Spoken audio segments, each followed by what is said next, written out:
नमस्कार, मैं हूं सोहेल खान। हमारी खास पेशकश जासूसी का गैजेट में आपका स्वागत है। बहुत पहले जासूसी नॉवेल में ये पढ़ा करते थे कि किसी के बारे में कोई जानकारी जुटानी हो, कोई राज उगलवाना हो तो उसके पीछे जासूस लगा दिया जाता था। वो जासूस टारगेट के आसपास या फिर पीछे पीछे घूमा करता था और छुप छुप कर सारी जानकारी अपने आका तक पहुंचाता था। लेकिन अब दौर बदल गया है तो जासूस और जासूसी के तरीके भी बदल गए हैं। अब जासूस किसी के पीछे नहीं बल्कि उसके साथ ही घूमते हैं, उसे देखते भी हैं, उसे सुनते भी हैं और सब कुछ रिकॉर्ड भी करते हैं। मज़े की बात यह भी है कि जिसकी जासूसी की जाती है उसे पता ही नहीं चलता और वो खुद बड़े मज़े से अपने सारे राज उस जासूस के हवाले करता जाता है। और जब उसे सच्चाई का पता चलता है तब तक कई मायनों में देर भी हो चुकी होती है। तो आज बात एक ऐसे ही जासूस की जो आपकी और हमारी जेब में रहता है।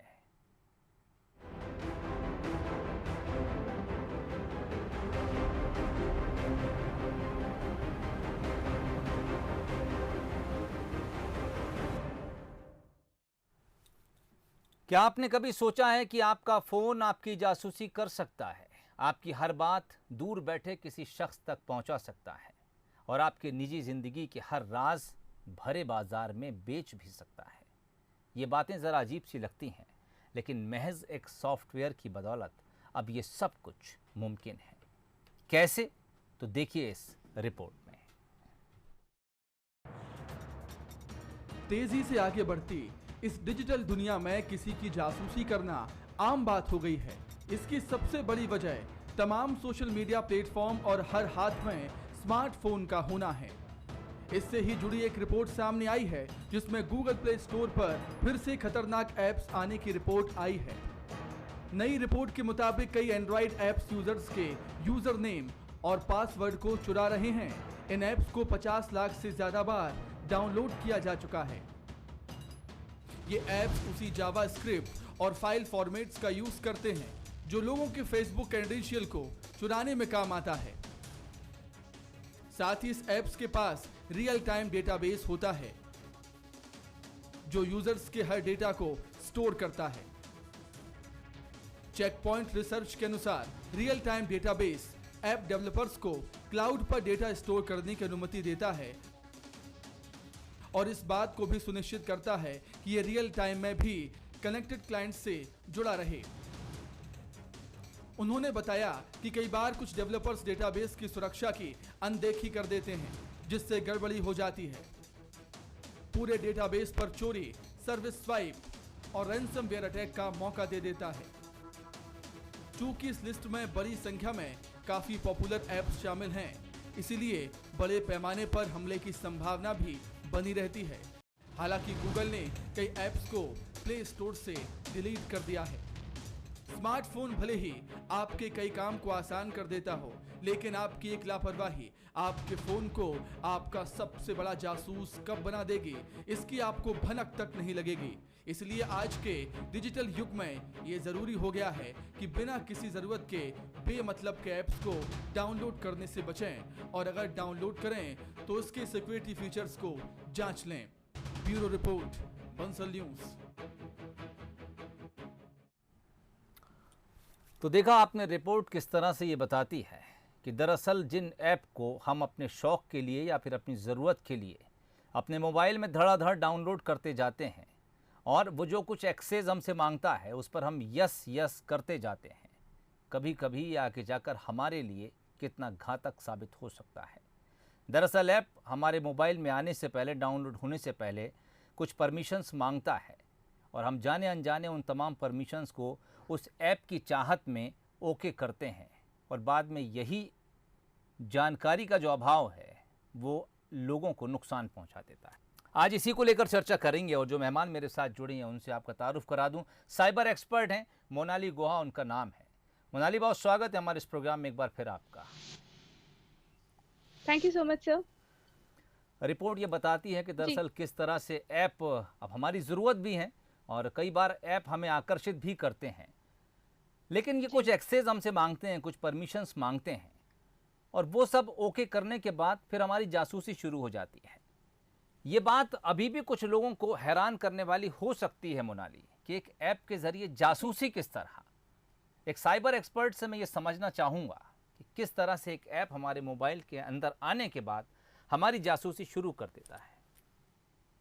देखिए सर, इसमें कई ऐसे एप्लीकेशंस होते हैं जो कि हमसे जब फ़ोन पर जब इंस्टॉल होते हैं तो कुछ परमिशंस मांग लेते हैं जो कि एडमिन परमिशंस होती हैं।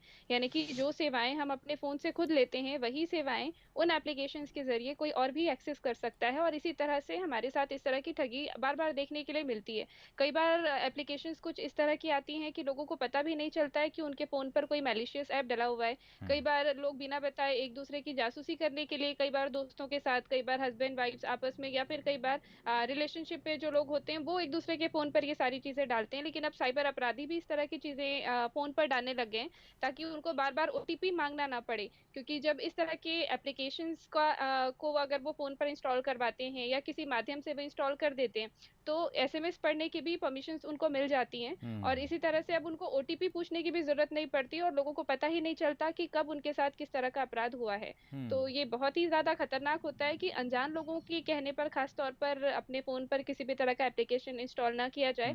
साथ ही जो जानकार हैं, जिनको हम जानते हैं, उनको भी अपना फोन देने से बचें, क्योंकि कई बार देखा यही गया है कि आसपास के लोग ही होते हैं जो कि निगरानी रखने के लिए एक दूसरे के फोन पर इस तरह के कई बार मैलिशियस सॉफ्टवेयर डाल देते हैं ताकि वो अपने फोन पर क्या कर रहे हैं वो ऐसे लोग देख पाएं। मोनाली, क्या तमाम तरह के ऐप जो हमारे मोबाइल के भीतर होते हैं वो सब यही काम करते हैं? क्या वो जासूसी करते हैं, हमारा डेटा कहीं जमा करके रखते हैं और उनसे ट्रांसफ़र का ख़तरा भी रहता है, या फिर हमें उन ख़ास ऐप को समझना होगा? और अगर कुछ ख़ास ऐप इस तरह का काम करते हैं तो गाइडलाइन क्या कुछ है इसके लिए? हम कैसे समझें कि कोई हमें चीट कर सकता है, या कैसे समझें कि फ़लाँ शख्स हमें चीट नहीं करेगा? जी देखिए, इसको समझने के लिए ज़रूरी ये है कि हम ये देखें कि हमने एप्लीकेशन को इंस्टॉल कहाँ से किया है। जैसे अगर हम बात करें एंड्रॉयड की या आईफ़ोन की, तो प्ले स्टोर और आपके जो ऐप स्टोर होते हैं वो इन सारे एप्लीकेशंस को स्कैन करते हैं। इनके द्वारा जो भी सर्विसेज दी जाती हैं वो ये मॉनिटर करते हैं कि ये कुछ ऐसी अनवांटेड एप्लीकेशन या कोई ऐसी सर्विसेज एक्सेस तो नहीं कर रहे हैं जिनकी परमिशन यूज़र इन्हें नहीं देता। और कुछ भी अगर ऐसा मैलिशियस पाया जाता है तो इन एप्लीकेशंस को प्ले स्टोर से और एप्पल स्टोर से हटा दिया जाता है। लेकिन खतरा वहाँ हो जाता है जहाँ पर लोग इन ऐसे सोर्सेज के अलावा कई अलग वेबसाइट्स पर जाकर सॉफ्टवेयर्स को इंस्टॉल करते हैं, या फिर कई बार ये भी देखा गया है कि लोग क्रैक वर्जन का इस्तेमाल करना चाहते हैं। क्रैक वर्जन यानी कि जहाँ पर आपको उस सॉफ्टवेयर के लिए पेमेंट नहीं करना पड़ता और वो सारी सर्विसेज आपको फ्रीली मिल जाती हैं। बट यही कुछ ऐसे एप्लीकेशंस होते हैं जिसमें जानबूझकर मैलिशियस कंटेंट ऐड किया जाता है जिससे कि आपका फ़ोन हैक किया जा सके। तो अगर हमें सुरक्षित रहना है तो मेरा सजेशन यही रहेगा कि आप ऑथेंटिकेटेड सोर्सेज से ही डाउनलोड करें, और अगर आप किसी वेबसाइट के थ्रू डाउनलोड करते हैं तो संभल कर चलें, क्रैक वर्जन डाउनलोड करने से बचें। मोनाली, कई बार ऐसे ऐप भी दिखते हैं हमें जो खुद जासूस होने का दावा करते हैं। वो ये दावा करते हैं कि अगर आप इस ऐप को अपने मोबाइल में डाउनलोड कर लेंगे तो फिर आप अपनी किसी भी नज़दीकी का, दोस्त का, वाइफ का, या जिसका भी आप चाहें, आप उसके मोबाइल पर अपनी निगरानी रख सकते हैं। लेकिन क्या गारंटी है कि ये जासूस आपकी मदद करेगा, और कितने चांसेस ऐसे हैं कि ये आपकी ही जासूसी शुरू कर देगा? जी, इस बात के पूरे चांसेस हैं कि खतरा आपको ज़्यादा है, बिकॉज़ कई बार ऐसा देखा गया है कि ये जो इस तरह के जो सॉफ्टवेयर्स होते हैं, एक तो इनका आइकन दिखाई नहीं देता है, और ये कई बार बोलते हैं कि आपने, मान लीजिए कि सपोज़ किसी XYZ पर्सन का मोबाइल किसी व्यक्ति को चेक करना है कि वो अपने फ़ोन पर क्या कर रहा है। तो उस चीज़ को चेक करने के लिए टारगेट पर्सन के फ़ोन पर भी ये सारी चीज़ें इंस्टॉल करनी पड़ेंगी। और इसके अलावा अगर वो व्यक्ति खुद किसी चीज़ को मॉनिटर करना चाहता है, देखना चाहता है, तो उसके अपने पास भी कोई ना कोई ऐसे सॉफ्टवेयर होने चाहिए मॉनिटर के लिए, या इनकी जो वेबसाइट्स होती है उसमें लॉगिन परमिशन होनी चाहिए। अब ऐसे में हैकर्स करते क्या हैं, जिनके फ़ोन के डेटा की मॉनिटरिंग ये लोग कर रहे होते हैं, वो डेटा को एक्सेस वो खुद भी कर पाते हैं, और बाद में कई बार ये देखा गया है कि ये लोग उनको धमकाते हैं कि अब ये डेटा हमारे पास भी है, अगर आप चाहते हैं कि ये डेटा वायरल ना हो तो आप हमें इतने इतने पैसे दीजिए। या फिर इसके अलावा कई बार ये भी देखा गया है कि अगर जैसे मान लीजिए कि आपने खुद ने ही ये सारी चीज़ें की हुई है, तो कहीं न कहीं सर्वर पर आपका डेटा ज़रूर शेयर हो रहा होता है, और सर्वर पर यदि आपका डेटा शेयर हो रहा है यानी कि वो कहीं न कहीं स्टोर होता है। और जब वो कहीं पे स्टोर हो रहा है तो मानकर चलिए कि अगर वो लीक होता है तो सीधे तौर पर आपकी प्राइवेसी को तो खतरा है ही, हम्म। क्योंकि एक तो यहाँ पर दो चीजें हमें देखने के लिए सामने आती है। जी। सबसे पहला तो ये है कि इसी तरह से अगर कोई किसी की जासूसी कर रहा है तो वो बहुत ही गलत चीज है, नैतिकता के तौर पर भी और अगर हम अपराध की दृष्टि से देखें तब भी। हम्म। तो सबसे पहली चीज तो ये कि इलीगल अगर कोई ऐसा कर रहा है या जी। करवाना चाहता है तो मैं यही सजेस्ट करूंगी कि वो इस पर आगे ना बढ़े। दूसरी चीज ये है कि खतरा आपको भी है, किसी भी हैकर पर आप अनजान शख्स पर आप भरोसा ना करें, क्योंकि सीधे तौर पर जो एथिकली आगे बढ़ रहे हैं, जो एथिकल हैकर्स होते हैं वो इस तरह के काम नहीं करते। और यदि कोई ऐसा पर्सन आपके कांटेक्ट में है जो इस तरह हम्म। की सर्विसेज देता है तो मानकर चलिए कि वो इलीगल सर्विसेज कर रहा है। आप भी उसकी सर्विसेज ना लें बल्कि उसकी ठीक। कंप्लेंट भी करें ताकि इस तरह की चीजों को रोका जा सके। ठीक, और कानून इस पर क्या कुछ कहता है, मैं इसके लिए दोबारा मोनाली आपके पास आऊँगा, लेकिन उससे पहले हमने कुछ जी युवाओं से बात की। हमने ये जानने की कोशिश की कि आज का युवा जिसके हाथ में एंड्रॉयड फ़ोन है, स्मार्टफ़ोन है, जब वो किसी भी प्लेटफॉर्म से किसी ऐप को डाउनलोड करना चाहता है या करता है, कितनी सावधानी वो बरतता है और बरतता भी है या नहीं। सुनिए क्या कुछ इन युवाओं का कहना है। सर ऐसा है कि जब भी हम कोई चीज़ डाउनलोड करते हैं, पहले तो हमें ये देखना है कि वो कोई चाइना की चीज़ ना हो, कोई चाइना का ऐप ना हो। दूसरी चीज़ ये है कि अगर हम कोई भी चीज़ डाउनलोड करते हैं तो उसका हमें एक नोटिफिकेशन बोलता है कि अलाउ करना है कि डिनाई करना है। तो पहले उस जो नोटिफिकेशन जो आता है पहले हमें उसको पूरा पढ़ना चाहिए, क्योंकि उसमें प्राइवेसी भी चीज़ें लिखी जाती है और बहुत सारी चीज़ें बताई जाती है। अगर अपन ऐसे बिना देखे अगर अपन उसको अलाउ कर देते हैं, हमारी कोई भी पर्सनल चीज़ या फिर कोई भी प्राइवेसी जो होती है वो डायरेक्टली लीक हो सकती है। अकाउंट डिटेल्स वगैरह सब कुछ लीक हो सकता है। सर उसकी जो गाइडलाइंस लिखी आती है उससे पूरा पढ़ते हैं, फिर अगर वो सही रहता है उसकी गाइडलाइंस तो उसे एक्सेप्ट करके डाउनलोड करते, नहीं तो उसे डिनाई कर देते। हर चीज़ की इन्वेस्टिगेशन करना ज़रूरी है ना, हर किसी को हर चीज़ को पढ़ के ही करना चाहिए ना। तो बाकायदा हर ऐप का अपना लिखा हुआ आता है फुल प्राइवेसी वगैरह जो भी, तो वो चीज़ हम पढ़ के उसको एक्सेप्ट करके डाउनलोड करते हैं। सबसे पहले कोई भी ऐड देखते हैं या प्ले स्टोर पे कुछ भी चीज़ देखते हैं तो ये देखते हैं कि ये जो ऐप है या जो ऐड हमें दिखाई गई है हमारे फ्यूचर में हमारे कोई काम आएगी, या कोई भी जानकारी जो हमारे एग्ज़ाम से रिलेटेड या स्टडी से रिलेटेड है तो हम उसको डाउनलोड कर लेते हैं फिर। और इसको मतलब ऐप को डाउनलोड करने के बाद जो चलाते हैं और अगर देखते हैं कि अगर यूजेबल है मतलब अभी की कंडीशन में या किसी भी चीज़ के लिए, तो उसको अपने मोबाइल में रखते हैं या डिलीट कर देते हैं। सोच समझ कर ही अगर आप पढ़ लिख रहे हैं ना और अगर जागरूक हैं तो उसको सोच समझ कर ही डाउनलोड करें। अगर आप ऐसा करते हैं तो आजकल क्या है, गूगल और ऐसे कई पॉलिसी हैं जो आपकी निजी वार्तालाप को या आपकी प्राइवेसी को खतरा पहुंचा सकती हैं। आपका डेटा इंटरनेशनल या नेशनली कहीं से यहाँ वहाँ हो सकता है, तो बहुत जागरूक रहने की ज़रूरत है। और अगर आप स्टूडेंट हैं तो ये हमारे देश के लिए, समाज के लिए बहुत अच्छी बात होगी अगर जागरूक रहें आप तो। सर एक्चुअली आज के समय पे हम जिस युग में जी रहे हैं वो पूरा टेक्नोलॉजी का यूज है। तो मैं जितना टेक्नोलॉजी को समझता हूँ तो आजकल की हर चीज़ के लिए एक ऐप होता है, उसको हम डाउनलोड करते हैं। और ऐप डाउनलोड करने के लिए हम प्ले स्टोर में जाते हैं तो उसमें हर चीज़ का एक ऑप्शन मांगता है। और आजकल के पढ़े हुए लोग भी ऐप को इंस्टॉल करने के लिए उसको पूरा फॉलो नहीं करते, उसमें जो लिखा है उसको पढ़ते नहीं है, सिर्फ ओके ओके ओके करके ऐप को डाउनलोड करते हैं। उसका नतीजा ये होता है कि हम किसी ऐप के बारे में बिना जाने उसको डाउनलोड कर लेते हैं। तो इन फ्यूचर टेक्नोलॉजी इतनी हावी हो रही है कि उससे हमारे साइबर क्राइम इतने बढ़ रहे हैं, तो हमारी जो पर्सनल चीज़ें हैं, जो हमारे डाटाज हैं या फिर हमारी जो बैंकिंग की चीज़ें हैं वो लीक होने की कहीं ना कहीं संभावना रहती है। तो मैं आज के टाइम पे तो यही कहना चाहूँगा कि अगर आप ये ऐप वगैरह इंस्टॉल करते हैं तो आपको पहले बात उसका ज्ञान होना चाहिए, नॉलेज होना चाहिए, उसके आधार पे आप ऐप को यूज़ करें। चलिए, मिली जुली प्रतिक्रियाएं हैं और ये तमाम युवा इंदौर के थे जिनसे बात की थी हमारे स्थानीय संवाददाता ने। मोनाली गौर इस वक्त मेरे साथ जुड़ी हुई हैं, साइबर एक्सपर्ट हैं। मोनाली, फाइनेंशियल क्राइम आजकल बहुत ज़्यादा बढ़ गया है और साइबर क्राइम का एक रूप है। अक्सर या तो सीधे फ़ोन कॉल्स के ज़रिए या SMS के ज़रिए लोगों को इस बात की तरफ बुलाया जाता है, इनवाइट किया जाता है कि कुछ OTPs आपके मोबाइल पर आने वाले हैं, उन्हें हमारे साथ शेयर कीजिए, या आपकी सिक्योरिटी के लिए, आपके बैंक अकाउंट को अपडेट के लिए ज़रूरी हैं। और जब तक आपको सच्चाई पता चलती है, आपके बैंक अकाउंट से हज़ारों या फिर कई बार लाखों रुपए का चूना लग चुका होता है। कैसे बचें मोनाली गुहा इस तरह के अपराध से? कैसे समझें कि आने वाला OTP या आने वाला जो मैसेज है वो ऑथेंटिक है या फिर फर्जी है? जी, इसमें देखिए सबसे पहली चीज़ ये है कि जो भी एसएमएस आपके पास आते हैं, ज़्यादातर ये जो मैसेजेस होते हैं अंग्रेज़ी भाषा में होते हैं, तो लोग कई बार इसको पढ़ते नहीं हैं। जिस भी सर्विस के लिए आपके पास ओटीपी आता है, आपको वहाँ पर लिखा होता है कि ये किस सर्विस के लिए आया है, फ़ेसबुक के लिए है, जीमेल के लिए है, बैंक में लॉगिन के लिए है, तमाम तरह की चीज़ें वहाँ पर लिखी होती हैं। जी। और साथ में ये मैसेज भी लिखा होता है कि ये एक इम्पोर्टेंट कन्वर्सेशन का मैसेज है, जो कि आप किसी के साथ साझा ना करें। तो चाहे कोई भी व्यक्ति हो, किसी भी कारण से वो आपसे ओटीपी माँग रहा हो, ध्यान रखिएगा कि ओटीपी कभी भी किसी भी कीमत पर किसी को नहीं देना है। यहाँ पर एक और चीज़ मैं बता दूँ, आजकल लोग अवेयर हैं, वो ओटीपी शेयर नहीं करते, लेकिन इसके बिहाफ़ में अब साइबर क्रिमिनल्स क्या करवा रहे हैं, सीधे-सीधे यूपीआई आईडी रजिस्टर करवाते हैं। यूपीआई आईडी रजिस्टर करना यानी कि जिससे हम अपने बैंकिंग एप्लीकेशन के ज़रिए पैसों का लेन-देन करते हैं। हमारे नंबर का इस्तेमाल करके ये साइबर अपराधी अपने फ़ोन पर ये एप्लीकेशन इंस्टॉल करते हैं। इसको इंस्टॉल करने के लिए एक वेरिफ़िकेशन पिन चाहिए होती है, जो कि हमारे फ़ोन की सिम से जनरेट होती है। तो आजकल ये क्रिमिनल्स क्या कर रहे हैं, ओटीपी ना मांग के वो लोग ये पिन मांगते हैं और बताते नहीं है कि वेरिफिकेशन पिन है, इससे यूपीआई रजिस्टर होगा। वो बस ये कहते हैं कि हमने आपको ये एसएमएस भेजा है, कुछ 8-10 डिजिट का होगा, उसमें अल्फा न्यूमेरिक अल्फाबेट्स है।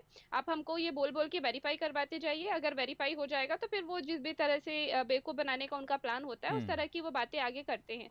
तो यहाँ पर लोगों को अब संभल के ऐसा भी रहना है कि अगर आपके पास कोई पिन आती है, चाहे वो अल्फा न्यूमेरिक हो, चाहे वो न्यूमेरिक डिजिट्स हो, या फिर आपके पास कोई एसएमएस हो, किसी भी तरह की जानकारी जो आपके पास आई है, वो जी। फ़ोन पर आप किसी से साझा ना करें। इसके ठीक। अलावा भी अगर वो कोई आपको एप्लीकेशन इंस्टॉल करने को कहते हैं, तो भी आप ना करें। ठीक। मोनाली, मार्केटिंग के लिए किस तरह से ये तमाम चीज़ें इस्तेमाल की जा रही हैं? अगर किसी से ये कहो कि देखिए। मोबाइल आपकी जी। बातें सुनता है, तो शायद लोगों को अचरज होता है आज भी, लेकिन ये सच है। अगर आपका नेट ऑन है, मोबाइल आपके पास रखा है, आप किसी प्रोडक्ट पर किसी साथी के साथ चर्चा कर रहे हैं और कुछ देर के बाद जी। अगर आप कोई ऑनलाइन परचेज साइट खोलकर देखिए तो वही चीज़ें उस पर नज़र आने लगती हैं। क्या ये जासूस सब कुछ सुनता भी है मोनाली? बिल्कुल, ये पूरी बातें सुनते हैं। इनफैक्ट केवल ऐसा नहीं कि हमारे फ़ोन की कोई 1 या 2 ही एप्लीकेशंस इस तरह के काम करते हैं। लगभग हमारे फ़ोन की सारी एप्लीकेशंस के पास माइक्रोफ़ोन एक्सेस होता है और माइक्रोफ़ोन के ज़रिए ही ये हमारी बातें सुन पाते हैं। तो इससे बचने का भी एक बहुत अच्छा उपाय है। जी। जो भी आपने अभी तक एप्लीकेशन इंस्टॉल की हैं, उसमें भी कोई दिक्कत नहीं है। आप अपने फ़ोन सेटिंग्स पर जाएँ, उन सेटिंग्स में जाकर आप एक्सेस परमिशन सर्च करें या फिर नॉर्मली परमिशन सर्च करें। आप परमिशन के सेक्शन में जब जाकर देखेंगे तो आपको वहाँ पर कई तरह के ऑप्शंस दिखेंगे, जैसे कि कैमरा, माइक्रोफ़ोन, लोकेशन। तो अब आप उस पर एक-एक करके क्लिक करते जाइए, आपको पता चलता जाएगा कि कौन-कौन से एप्लीकेशंस हैं जो आपका माइक्रोफ़ोन अभी फ़िलहाल इस्तेमाल कर रहे हैं। जिन एप्लीकेशंस को आप अपनी माइक्रोफ़ोन सर्विसेज़ इस्तेमाल करने नहीं देना चाहते, आप उनको जाके ऑफ कर दीजिए। तो वो एप्लीकेशंस फिर आगे से आपके फ़ोन पर आप जो भी बातचीत कर रहे हैं, आस-पास आपकी जो बातचीत चल रही है, उनको नहीं जी। सुन पाएँगे। एडवर्टाइज़मेंट की जहाँ तक बात है, ये सारी एप्लीकेशंस कहीं न कहीं पूरे मार्केट एरिया में इसी तरह से अपना बिज़नेस रन करती हैं।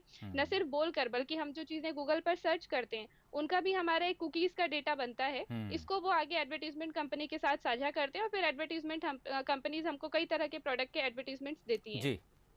मोनाली, अब चूंकि वक्त कम है, मैं चाहूँगा आप छोटा जवाब दे दें।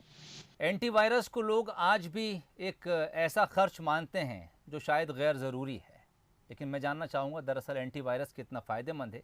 दूसरी बात ये कि अगर आप किसी अपराध का शिकार हो ही जाते हैं, शिकायत कहाँ करना है और किससे करना है?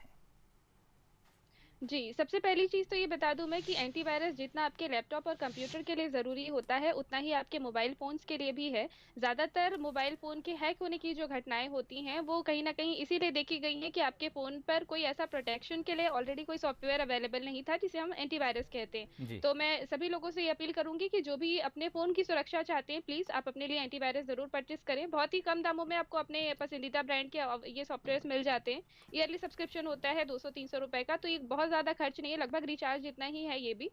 दूसरी चीज़ ये है कि अगर आपके साथ कोई अपराध हो जाता है, तो 2 आपके पास तरीके होते हैं कंप्लेन करने के। या तो आप अपने नज़दीकी थाने में जाके कंप्लेन कर सकते हैं, या फिर अगर आप ऑनलाइन कंप्लेन करना चाहें तो www.cybercrime.gov.in इस वेबसाइट पर जाकर आप ऑनलाइन कंप्लेन फाइल कर सकते हैं। ये जो कंप्लेंट होती है वो आपके कंसर्न थाने तक पहुंच जाती है और आप लगभग 1-2 हफ्ते के अंदर या तो आपको वहीं से कॉन्टैक्ट के लिए कॉल आ जाएगा, या तो आप स्वयं भी जाकर वहां से अपने केस के लिए आगे प्रोसीड कर सकते हैं। ध्यान ये रखना है कि आपको एविडेंसेस सारे कलेक्ट करके रखने हैं। स्क्रीनशॉट आप ले सकते हैं, कॉल रिकॉर्डिंग्स आप रख सकते हैं, और किसी भी तरह की समस्या होती है तो छुपाने की जगह आप ज़रूर जाएँ। महिलाओं को मैं स्पेशली कहूँगी, कई बार महिलाओं को ये लगता है कि हम थाने तक नहीं जा सकते या परिवार का दबाव होता है, तो तो एक हिडन FIR करके भी एक सर्विस होती है जिसमें आपकी जानकारी कहीं साझा नहीं की जा सकती है। आप उसका इस्तेमाल करें और अपने अधिकारों के लिए ज़रूर आगे बढ़ें। ये आपने अच्छी बात बताई कि हिडन कंप्लेंट भी आप कर सकते हैं, आपका नाम पता उजागर नहीं किया जाएगा, लेकिन आपके खिलाफ जो फर्जीवाड़ा हुआ, अपराध हुआ, उस पर जांच ज़रूर होगी। मोनाली, आखिरी सवाल, जब इंदौर से हम कुछ युवाओं से बात कर रहे थे, उन्होंने कहा कि हम सारी टर्म्स एंड कंडीशन पढ़ते हैं और उसके बाद ही ओके करते हैं। हालांकि प्रैक्टिकली ऐसा बड़ा मुश्किल है, मैंने भी कई बार ये महसूस किया, जो फ़ॉन्ट होते हैं वो इतने छोटे होते हैं कि उसको पढ़ने में जितना टाइम जाएगा इंसान सोचता है कि चलो ओके करो, बात ख़त्म करो। इसके अलावा ये कि तमाम टर्म्स एंड कंडीशंस अंग्रेज़ी में हैं। और मोनाली, हमारे देश में ये चीज़ बड़ी, आप प्रैक्टिकली देखें तो दिक्कत ही है।